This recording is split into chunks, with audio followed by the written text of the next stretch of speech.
Welcome to Sold with Webinars, a podcast that aims to uncover how the most successful experts, coaches, consultants, and e-course professionals sell their products and services with just one sales presentation or webinar. A simple sales webinar can transform the business and life of a solopreneur. And this podcast will show you how other experts just like you are generating 6 and 7 figures per year online with their webinars. So let's get started. Hey everyone, Joel Irway here, and welcome to another episode of Sold with Webinars. Today, I've got something very special for you.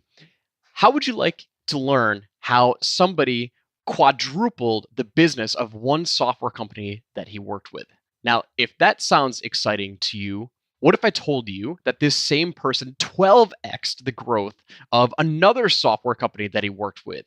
I'm talking about the guy, the man, the myth, the legend, Sid Bharath, who worked with 2 separate software companies and grew them to exponential heights, specifically using marketing strategies like webinars. He did over 200 partner webinars to drastically grow their businesses. And he revealed all the strategies that he used in today's episode. Now, you guys are going to love this because Sid is an incredibly intelligent marketer, which is why he was hired on to 2 separate companies to be the head of marketing and head of growth. And he leveraged these partner webinars to do some amazing things. So without revealing too much about what we talked about in today's interview, we're going to get right to it so you guys can understand the background for how to leverage partner webinars for free traffic, building incredible relationships, and ultimately landing big partner whales and growing the business to exponential heights. Let's get right into today's episode.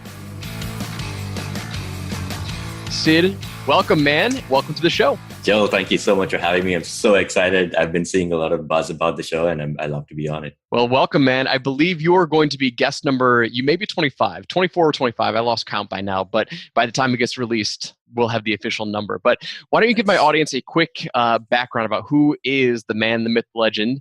What makes you so special? Why have you been able to launch these software companies that you've worked with to such great success? I love learning. I'm reading all the time. I'm learning from other marketers, people like you, people who have connected with on Facebook, listening to podcasts, reading books, taking courses. And I've done this a lot as well. I think also it's just, I work with various different companies. So just having exposure to all these other companies and trying to understand what is the core thing behind everything that makes it all work and tying it together to come up with that repeatable solution that I can then go out and take to other companies. And so I've been doing it for 6-7 years. And I guess that's kind of like what's led to it, all of it. So let's take us back to the first company that you were working for as the head of marketing, right? Tell me about what that company did. They were a software company, right? They were an e-commerce platform, correct? Tell me about when you first started there, what was the growth plan? What was the ideas? And let's just kind of start from the ground floor, and we'll take my audience through kind of the life of Sid. Yeah, sure. Yeah, so I think it was a little over 3 years ago when I joined that company. It was called LemonStand, a Shopify competitor. They're still around. And before that, for the 3-4 years before that, I'd just been consulting with various companies. So this was kind of like my first full-time role as a head of marketing at a company. And I'd got a ton of ideas having consulted with other companies, but my core strength at that point was content. So I decided to start off with my core strength, content. But I also knew that every CEO wants quick results, right? So, content, it takes time for it to grow and time for it to build up. I also had to try to, on the side, get some quick results as well, and just get that little thing going so that the CEO is like, oh, okay, great. So you've got things moving along, right? So it was content primarily. And then I started doing, for the quick term, I started doing some ads. That was just competitor ads. So it was just targeting Shopify because targeting e-commerce platform was just too broad a keyword. Doing some basic Facebook ads to boost the content that I was creating. And so that was getting some instant results. And then I figured also for the short and medium term, I started doing some influencer stuff. So that's kind of when I started. I created this ebook with 50 growth hacks. It's called the 50 Shades of Growth ebook for e-commerce platforms. And I got some of the biggest names like Sean Ellis, Noah Kagan, all these people to contribute to that ebook and then to promote the ebook when it was done. So basically I got 50 influencers, got them to submit a piece for the book, or I help them. I just took something from their website, put it in there together, and then with the help of a few other software startups, software businesses, SaaS companies, I created this launch, which was basically get the ebook, but also get into a contest to win discounts from all these companies and from LemonStand. So all the influencers promoted the book, all the partners who were part of this launch promoted the book. And so there was this huge bang and a lot of people coming in. So that was like one of the cool things. And I did a couple more times with other various topics. And then I was doing webinar swaps as well. So just did like a webinar with a couple of other software companies, which were basically where we knew customers would be, or with tools that our potential customers would be using, and then teaching them about using LemonStand to create their own network. So let's talk about that real quick. So the two things that you mentioned there that was very fascinating, you connect with other major influencers to get this huge buzz building around LemonStand and around the product, and you promoted it and tied a contest to it, right? Yep. And you're also doing JV webinar swaps. Now, this contest marketing is something I'm very interested in because I'm actually doing a contest right now. So I'm doing a contest promotion. So nice. I would love to hear, since you've done both, you've done webinar swaps, which is where you're just swapping each other's lists and you're doing a webinar to a partner list, and then that partner is doing it to your list as well, right? Mm-hmm. Yeah. So talk about the effectiveness of both of them. So you've got one strategy is the launch, where you got a big build up and then boom, a big blast, right? The other one is kind of just like consistently plugging away and doing these webinars. So talk about the difference between both and the effectiveness of both. Yeah. In the case of the big boom and stuff, it creates that initial huge boost, but then it sort of dies down slowly. And of course, if you're creating like a lead magnet or like a PDF book that I created, then there's still that, ongoing organic traffic that keeps coming to it. And we got a full ton of backlinks from it from various influencers as well who were mentioned in it. But, it's that big initial spike and then it goes down. So it's not something that, you can just do once and then just be happy with. You got to keep doing it again and again and do that launch thing. And that's one way of doing things. The other way, like you said, is just a consistent, just do the partnerships over and over again, which is what ConvertKit has been so good at. Mm-hmm.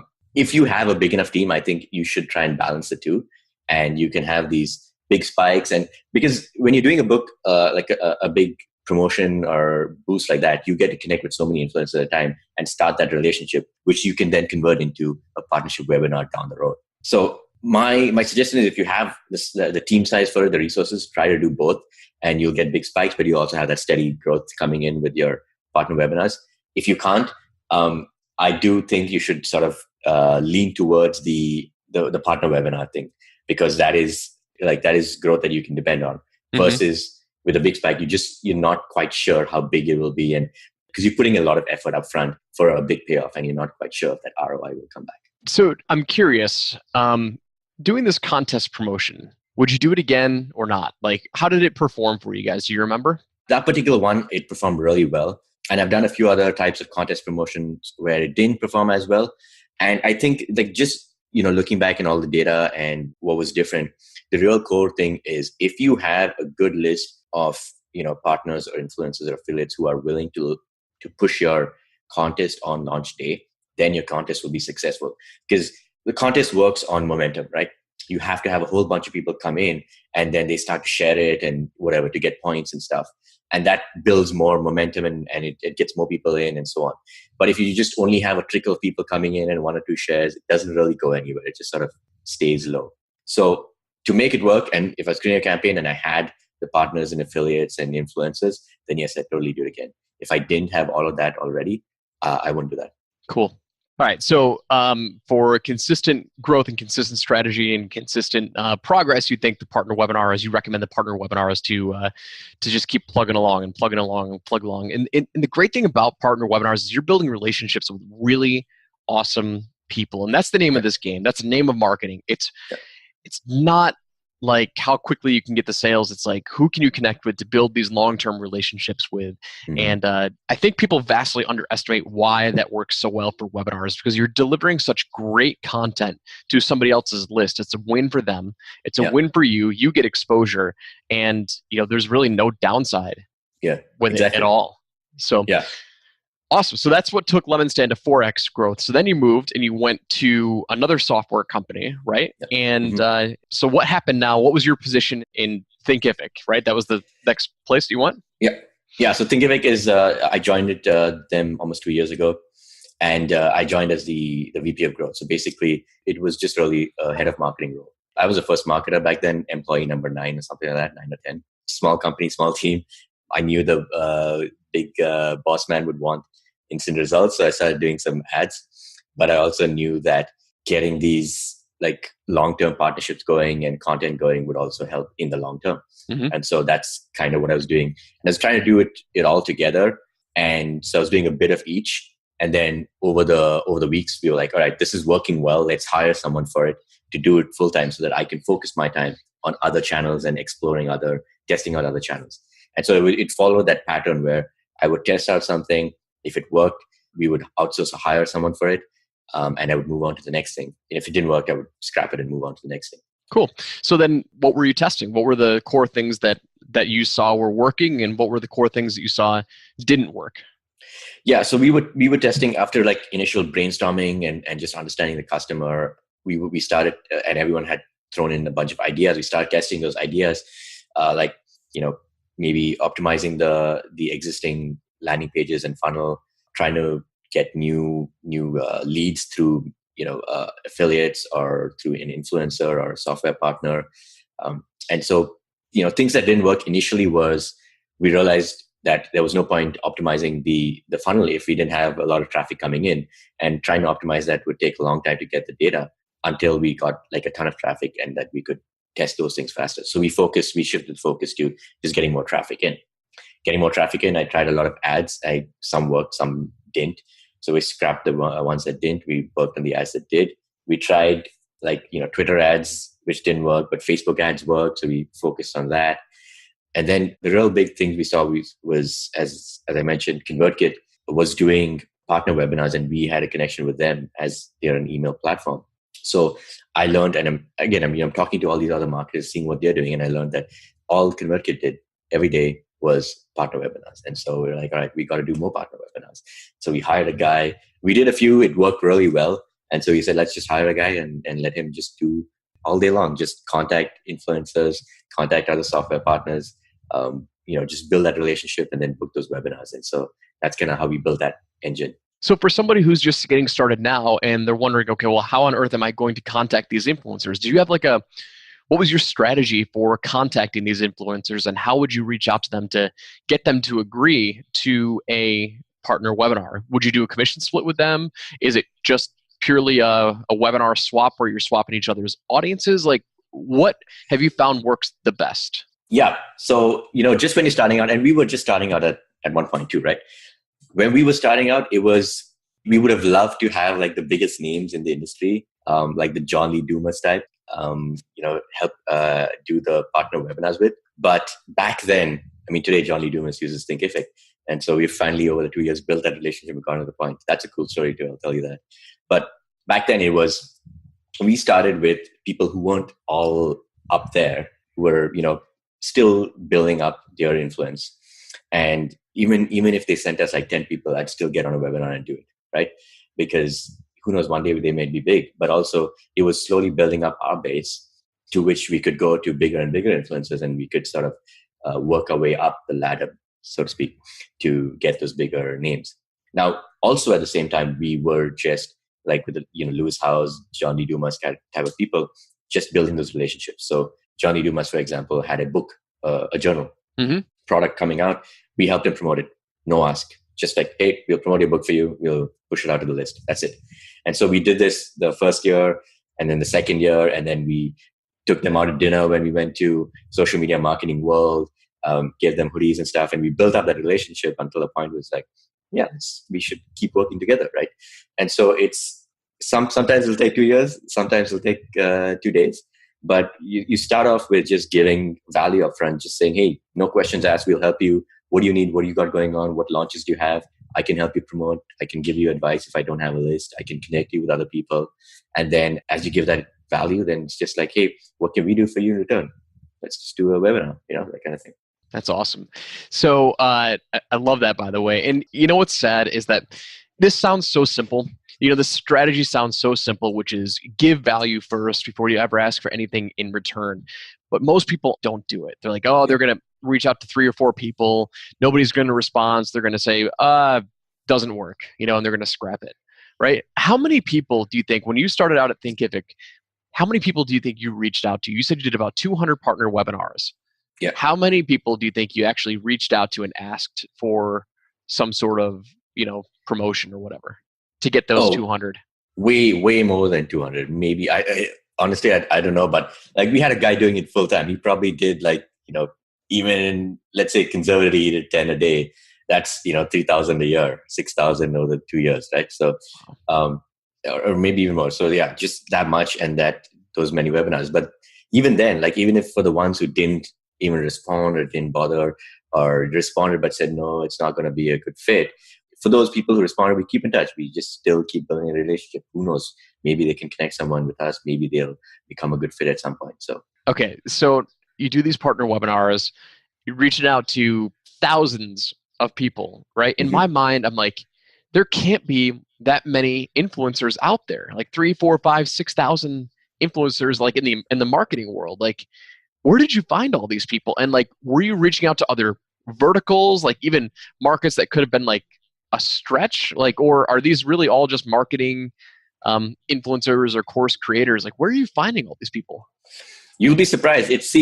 Like I said again, we weren't focusing just on the big influencers, the ones that everyone's heard of, because for those are maybe a few hundred of them. We expanded into the ones that no one's heard of as well, like the ones who've got 1,000 followers on Instagram. There's numerous of them. There's like tons of them, right? Even if they're not a good webinar, maybe they just become a client. Who knows, right? So that's kind of where our strategy was, and and different markets as well. Australia, different verticals, just like going from not just the ones who are in marketing, going into like branding or other kind of like core teaching or other verticals that are similar to what we were talking about. Cool. So tell me about like best case scenario with your partner webinars, and then tell me like worst case scenario, like ones that worked really, really well and then ones that didn't, and like share with me like the experience. Yeah, most of the part it was all good experiences. Like there have been 1 or 2 who sort of didn't really promote the webinar and send anyone to us. Now in the early stages, we were fine with if people only sent 10 people to the webinar, that was great. We'd still do it. Today, as we've grown bigger and we have bigger and bigger influencers and partnerships, the ones that are really small are not, we can't afford to put time into that. So we sort of like funnel them into a different webinar that we've already got planned, like a weekly webinar that we do as part of just, nurturing customers. Cool.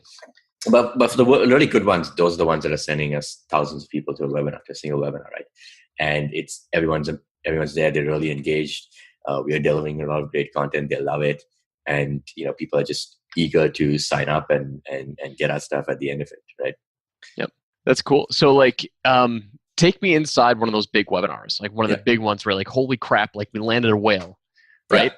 What's the emotion that's going through? Like what's going through your mind? Like, when you're delivering these webinars, these presentations, like, do you have a specific end goal in mind? Like, oh, I want to hit X number of people to sign up for my free offer at the end. Like how does that work? Yeah. So when someone sends, so they promote the webinar to their list, and all these people come to our landing page and sign up for the webinar. Now we'd set it up so you'd sign up for the webinar as step 1, and then the thank you page after that invites you to sign up for the platform, for the product for free, for the free plan. So we'd see that spike in new accounts created and new emails come in before the webinar, like days before the webinar. So we're already on that high. We're like, yes, this has already got us like a whole bunch of people. But of course, I need to like deliver on the promise of a good webinar, right? And so the webinar itself is just focused on pure value. It's not the typical perfect webinar style thing that you see others do, because we've already got these people using the platform now. Now we just need to blow their minds away with value and also motivate them. Because creating an online course, a lot of people just don't have the motivation. They want to do it, or they don't believe they can go do it. So the webinars are focused around, helping them with that self-belief, the motivation, showing them stories and examples of other people just like them, just like regular people who have made millions with courses, and then just busting any objections they have. Courses takes, oh, I need expensive equipment. No, you don't. It's going to take me months. No, it doesn't need to take you months to create. I don't know any marketing. Well, we have training material for you at the end. Here's your bonus, that kind of thing. And so people on the webinar, we've already asked them to sign up for free. And then at the end, we give them the bonus where they have to sign up to our paid plan. We give a free month of the paid plan as well, just to ease them into it. But eventually, a lot of them stick on the paid plan afterwards as well. So we're really aiming for like 15% is our average. 20% is great. Like I've done a few where it's gone up to like 20, 30% who convert at the end. But yeah, around about 15, 20% is kind of like this sweet spot there. Yeah, that's awesome. So that makes it well worth your while if you get 30%, 20% even to take you up on your free trial and learn how to build the course. So I'm curious, as you've gone through, you've done these webinars, like what types of content in the webinars have you tested? Like, do you use specific pieces of content in the webinar, or how does that work? Like, what have you found to be the most effective and most impactful content inside the webinar itself? Yeah. So we definitely try different types of content. The content that we use depends on the source of the webinar attendees. Now, if these webinar attendees are coming from our own internal list, it means they're already aware of Thinkific. They're maybe using the platform, creating courses. And so the content is to help them be successful on the platform. It's more around showing them how to use the platform and the tools. If they're coming from a partner webinar, they probably haven't seen Thinkific before or used it before. Then it's more about online courses, why you should create online courses, how to do it, what are the steps, right? And we tried various new funnels as well, doing funnels for just traffic on Facebook, right? And we created these cold traffic audiences, and we drove them into a webinar. And that webinar was helping them get an instant result on the webinar. So we did one where it was pre-selling your online course. And we actually get people to sort of come up with a message for their upcoming online course, even though they had no content, no landing page, nothing. Share that message on Facebook, LinkedIn, which goes, hey, I'm creating this course, blah, blah, blah. Are you interested? Comment below. And you've probably seen some of these people do this as well. Yep. But we got them to do that on the webinar, and they get instant results. They have people commenting. And so the moment they get an instant result, they're like, oh my God, this is so easy. I should just keep going. And they sort of stuck into it now because people are already commenting. And so that kind of webinar allows people to go instantly from cold traffic to like super hot traffic, because now they're in it. They're doing it, right? Yeah. We found that to be super effective, super effective. One of my other clients, Dan Henry, I had him on as a podcast guest. He talks about that too. He has an auto webinar that he did close to $2 million in sales last year with it. And it was because of something exactly that you just talked about. He gets his prospects results on the webinar. It's very effective. I mean, like, I learned that trick from Dan Henry. Yeah. I mean, it was like, it's crazy. But if you can get results on the webinar, like, it's too easy of a sale. Oh, yeah. It really is. Yeah. For that kind of webinar, I actually don't even go into a free trial at the end. I go straight into paid, and I still get like good amounts of like 10 to 15% conversions in there. Yeah, for all of our webinars, we do direct selling. So unless the only time where we don't do direct selling is when we're pushing them into like a strategy call or a consultation call, and we're selling a high-end offer like $5,000 and above. But for the most part, we're selling it directly on the webinar and converting the sale right away. Yeah. I mean, the reason for the partner webinars, we don't do direct because it's just like an understanding between partners that we don't want to pitch to your audience, but we want to give them a lot of value. But for when you're doing cold targeting and cold traffic and stuff, then we do direct selling because, you got to recoup your ad costs. Yeah, exactly. Yeah. At some point, you got to make money. Yeah. Cool. Okay. So you helped grow Thinkific 12-fold from when you started, right? So you go LemonStand, 4X, Thinkific, 12X. So now, what are you doing now? I mean, so you recently went out on your own, right? So tell me about what's coming up next. Yeah, I did. It was, it was a bittersweet moment. I love the company, Thinkific. It's hard for me to leave, but also because I used to do consulting before. I like the lifestyle of being able to travel around and consult with various companies. And I feel like I've learned a lot over the last 3 years working in companies and learning how, as the companies grow, seeing how it works operationally, how departments are created and processes and systems. Now that I've got that knowledge, I feel like I can go out again and start with consulting and, just help other companies do their marketing. but also on the side, maybe probably build my own software product or e-commerce business.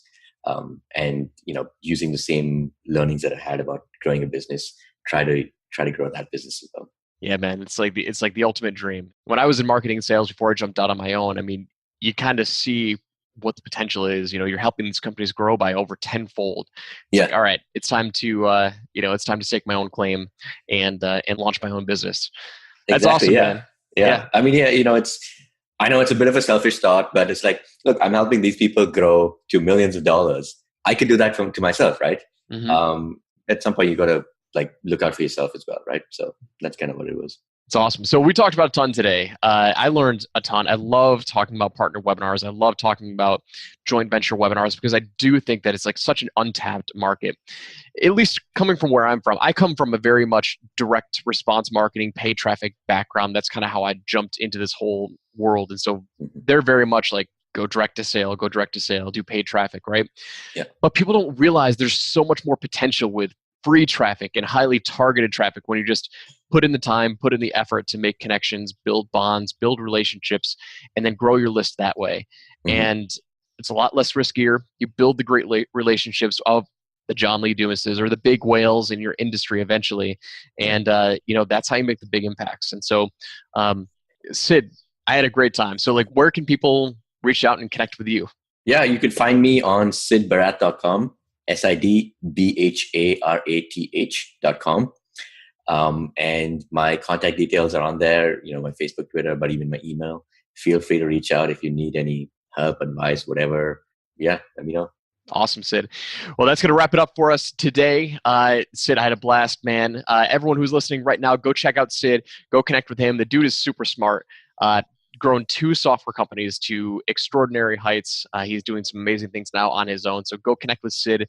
If you ever need anyone to bounce ideas off of or get professional marketing and consulting advice, he knows this stuff. And hopefully today he shared enough knowledge to prove that he's one smart dude. So Sid, thanks for hopping on the show today.